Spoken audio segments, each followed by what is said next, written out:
Hi, I'm Diane Kruger. So some of the stuff that I picked are just films that bring up memories or that just remind me of a very particular time in my life, I guess. The first one that I loved was this one, Dietrich and Sternberg in Hollywood.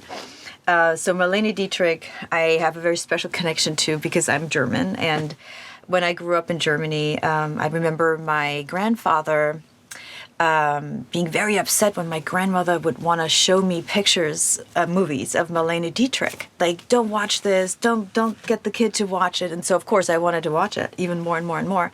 And I fell in love with her. And I remember shooting *Inglourious Bastards* with Quentin Tarantino, and he gave me a book on Sternberg. He shot a scene in the film inspired by how he would place the camera and what he wanted to convey with the camera, and I thought that was so cool. What always strikes me is when you're an actor, it is so special to have a relationship with the director who really sees you or sees the potential of all those different roles or characters that he thinks you could portray.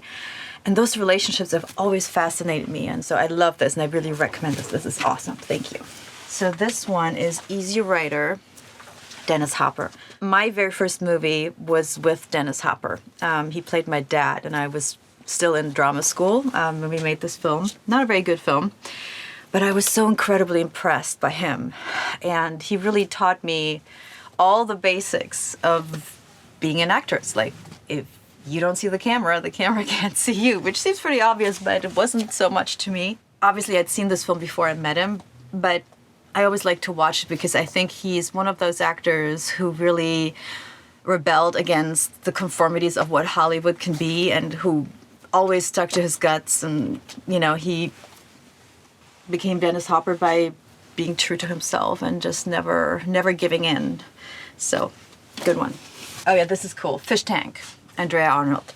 And I love her personally. She's a really great lady and wonderfully out there and crazy and creative, and Fish Tank really touched me. Her voice and the way she looks at things and she observes things is so interesting, and she's such a great female filmmaker, so Fish Tank is the shit.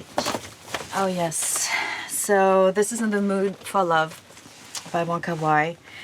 I just remember being completely transformed, not just by the beautiful images, but the beauty of storytelling through camera, the quietness of his camera. It taught me a lot inspired me a lot about what an actor can convey through nothing, through the eyes. And I'm just a huge fan of Wong Kar-wai and his films. So, yes. And of course, Crash. I am the most unconditional David Cronenberg fan. The very first film that I seen of his was The Fly. I was very little. It screwed me up for life.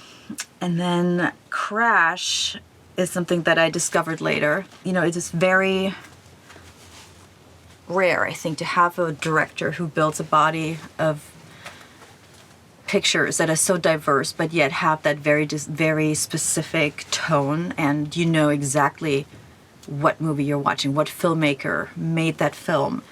And his movies are so layered. But when you really look at his films, including ours, The Shrouds, the layers and depth of humor, humanity, of creating situations that seem so extreme, but they are so personal. Like, I'm such a huge fan, and I think David is